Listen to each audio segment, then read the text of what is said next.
Hello, my dear students. I hope that you all are doing great. So guys, इस video के अंदर मैं BCOS 185 जो उद्यमिता वाला पेपर है ना, उसके कुछ इंपॉर्टेंट क्वेश्चंस को डिस्कस करने वाली हूँ विद देयर आंसर्स। ठीक है, तो अगर आपने अभी तक कुछ भी नहीं पढ़ा है इस पेपर के लिए तो अभी भी आप इस वीडियो से थोड़े बहुत क्वेश्चंस को प्रिपेयर कर सकते हो। एक और इम्पॉर्टेंट चीज़ मैं आपको बता देती हूँ कि डिस्क्रिप्शन में हमारी वेबसाइट यानी कि shop.hindustanknowledge.com का लिंक है। तो अगर अभी तक आपने अपना गेस्ट पेपर परचेज नहीं किया है तो आप हमारी वेबसाइट से यहाँ पे पेपर कोड को सर्च करके BCOS, ठीक है, 185 और अपना जो गेस्ट पेपर है इंग्लिश एंड हिंदी किसी भी लैंग्वेज में उसको परचेज कर सकते हैं। ओके, सो चलते हैं हमारे पहले क्वेश्चन पे। पहला क्वेश्चन क्या है कि एक उद्यमी के लिए गैर वित्तीय संसाधनों का वर्णन कीजिए। ठीक है, तो देखो वित्तीय संसाधन और गैर वित्तीय दो संसाधन हम कह सकते हैं।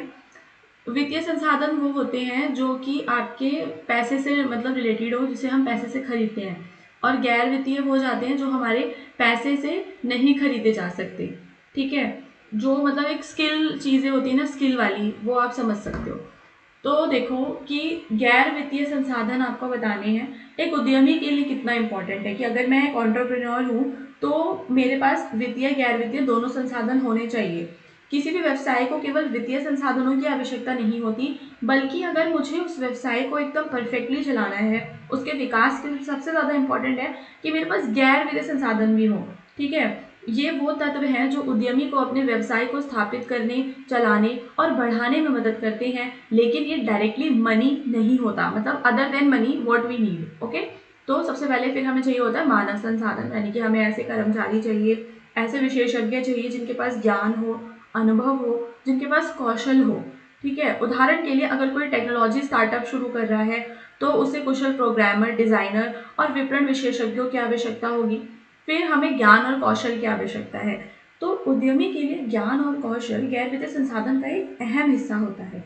इसमें उद्योग की जानकारी, तकनीकी विशेषज्ञता, विपणन और प्रबंधन कौशल शामिल है। सही जानकारी और कौशल होने पर उद्यमी बाजार की ज़रूरतों को समझ सकता है, समस्याओं का समाधान ढूंढ सकता है और व्यवसाय में नवाचार मतलब कुछ न्यू इन्वेंट वो कर सकता है अगर उसके पास ज्ञान और कौशल है। उसका नेटवर्क अच्छा होना चाहिए, मतलब अगर आपका नेटवर्क अच्छा है ना, आपके पास बहुत सारे ग्राहक हैं, आपके पास आपूर्तिकर्ता हैं, सलाहकार हैं, तो आप एक बहुत अच्छे एंटरप्रेन्योर बनेंगे, क्योंकि एक मजबूत जो नेटवर्क है ना वो आपको नए नए अवसरों से जोड़ता है। संपत्ति और अवसंरचना का मतलब होता है कि जो आपके भौतिक संसाधन है जैसे कि कार्यालय, मशीनरी, कंप्यूटर, ये सारा। ठीक है, ओके, तो वित्तीय यानी कि वित्तीय इज ओनली मनी। ठीक है, वित्तीय वाला केवल पैसा है, उसके अलावा सारे आपके गैर वित्तीय में आ जाते हैं। व्यवसाय की अच्छी प्रतिष्ठा और ब्रांड वैल्यू भी इम्पॉर्टेंट होती है कि आपका ब्रांड कैसा है ना भाई। तो अगर आपका ब्रांड अच्छा है, आपका नाम है, आपकी ब्रांड वैल्यू है मार्केट में, तो आप मतलब आप ना अपने कॉम्पिटिटर्स को कहीं ना कहीं आप पीछे ढकेल देते हो। समय इम्पॉर्टेंट है। ठीक है, तो ओवरऑल आप निष्कर्ष में बताओगे कि गैर वित्तीय संसाधन उद्यमी की सफलता के लिए उतने ही महत्वपूर्ण है जितने कि वित्तीय संसाधन। सही मानव संसाधन, ज्ञान, नेटवर्क, अवसंरचना और ब्रांड मूल्य व्यवसाय को स्थायी और सफल बनाने में मदद करते हैं। इसलिए उद्यमी को इन संसाधनों पर ध्यान देना चाहिए और क्या करना चाहिए गाइस, उसका सदुपयोग उसका करना चाहिए। ठीक है, ओके, सो नेक्स्ट है हमारा क्वेश्चन कि भाई उद्यमी बनाए जाते हैं, पैदा नहीं होते। इस कथन पर अपने विचारों को कारण सहित प्रस्तुत कीजिए। तो एक जो उद्यमी है, कोई भी व्यक्ति मतलब उद्यमी पैदा नहीं होता, उसको बनना पड़ता है। ठीक है, उद्यमी हमें बनाने पड़ते हैं। इस कथन के बारे में बस आपको कुछ भी मतलब जो आपको समझ आ रहा है वो आप इसके अंदर बता सकते हैं। मैं फटाफट से आपको इम्पॉर्टेंट पॉइंट्स इसमें से हाईलाइट करके बता देती हूँ कि कौन कौन से पॉइंट्स इसमें इम्पॉर्टेंट है। ओके, तो एक मतलब एक ना पैराग्राफ टाइप है, ऐसे टाइप आंसर आपका ये बन जाएगा। आज के समय में व्यवसाय और नौकरी दोनों में सफल होने के लिए उद्यमिता की भावना बहुत ज़रूरी है कि मुझे एक उद्यमी बनना है। अक्सर लोग सोचते हैं कि उद्यमी वही होता है जो जन्म से ही उसमें प्रतिभा रखता हो, परंतु वास्तविकता यह है कि उद्यमिता एक गुण है जिसे सीख कर और अनुभव करके विकसित किया जा सकता है। ठीक है, यानी कि ये कोई ऐसी कला नहीं है कि आपको जेनेटिकली मिल जाएगी, आप इसको सीखोगे। इसलिए कहा जाता है कि उद्यमी बनाए जाते हैं, पैदा नहीं होते। उद्यमिता के लिए सबसे पहले आवश्यक है यही सोच और दृष्टिकोण। किसी भी व्यक्ति में जोखिम लेने की जो क्षमता है, ठीक है, उसमें जोखिम लेने की क्षमता हो, समस्या को सुलझाने की आदत हो और नवीन जो विचार है ना, वो अपने अंदर नवीन विचारों को लेकर विकसित करना चाहता हो। ठीक है, उदाहरण देंगे क्या कि एक छात्र जो कॉलेज में छोटे व्यवसाय या प्रोजेक्ट करता है, धीरे धीरे उसमें आत्मविश्वास बढ़ता है और एक चीज़ डेवलप होती है क्या, स्किल, नेतृत्व कौशल जो है उसके अंदर विकसित होता है। तो वो धीरे धीरे आ रहा है ना, अभ्यास से और अनुभव से आ रहा है। दूसरा कारण है शिक्षा और प्रशिक्षण। तो आज के समय में कई संस्थान और कोर्स ऐसे हैं जो उद्यमिता सिखाते हैं। ठीक है, जहाँ लोगों को बिजनेस प्लान बनाना, मार्केटिंग करना, ठीक है, वित्तीय प्रबंधन जैसी चीज़ों को सिखाया जाता है आपको, स्किल्स।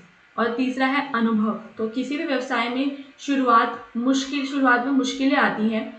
जो व्यक्ति धैर्य और लगन रखता है वो सफल अनुभवी बनता है। ठीक है, तो ये वाले गुण भी आपको जन्म से नहीं मिलते हैं बल्कि समय और मेहनत से आते हैं। अनुभव से व्यक्ति सीखता है कि कैसे समस्या का समाधान करना है या अपनी जो मेरी टीम है कैसे मुझे उसका नेतृत्व करना है। इसके अलावा असफलता से सीखना भी उद्यमिता का हिस्सा होता है। ठीक है, मतलब हम हारते हैं तो वो भी हमारे अंदर एक नई जो मतलब मानसिक तौर पे वो हमें दृढ़ करता है।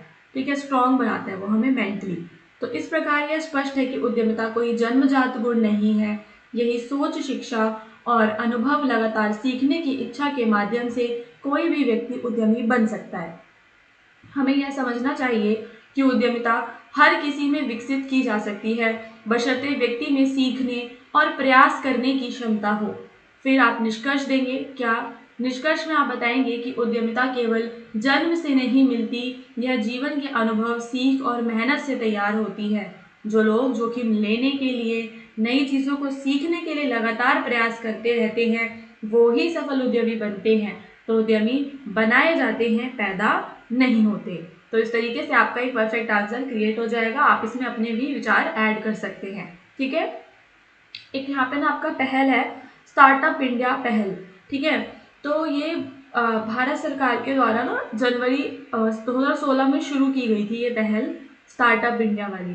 ठीक है, तो आपको बताना है कि इसका जो मेन उद्देश्य था वो क्या था और कौन कौन से सरकार ने उपाय करे कि इसको आगे बढ़ाया जाए।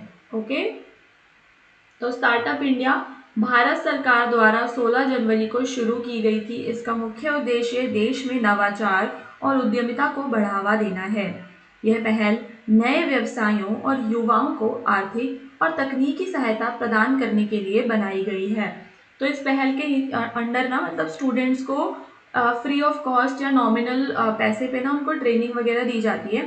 फिर आगे ना उनको जॉब्स दी जाती हैं। जैसे कि रिसेंटली मतलब 2016 में या आई थिंक 18 में भी कुछ स्टूडेंट्स थे, उन्होंने इसमें कोर्स में एडमिशन लिया था इसके फार्मेसी वाले में। फिर उनको ना आगे जो आपके ये होते हैं ना केमिस्ट, मतलब वो बन गए थे फार्मेसीज में, उनको जॉब्स दी गई थी। तो ये चीज़ें चलती रहती हैं, सरकार करवाती है, बट आई थिंक इसका इतना प्रचार नहीं हो पाता। इसके उद्देश्यों की बात करें तो उद्देश्य में इसमें आता है कि भाई नवाचार और उद्यमिता को बढ़ावा देना, नौकरियों का सृजन करना और आर्थिक विकास को बढ़ावा देना। ये 3 इसके उद्देश्य हैं। आगे 2 और हैं क्या कि सरकारी सहायता और सहूलियत लोगों को प्रदान करना। मतलब जो भी स्टार्टअप शुरू कर रहे हैं उसको टैक्स में छूट वगैरह दे दी। तकनीकी नवाचार मतलब टेक्नोलॉजी आधारित व्यवसायों को सरकार प्रोत्साहन देती है।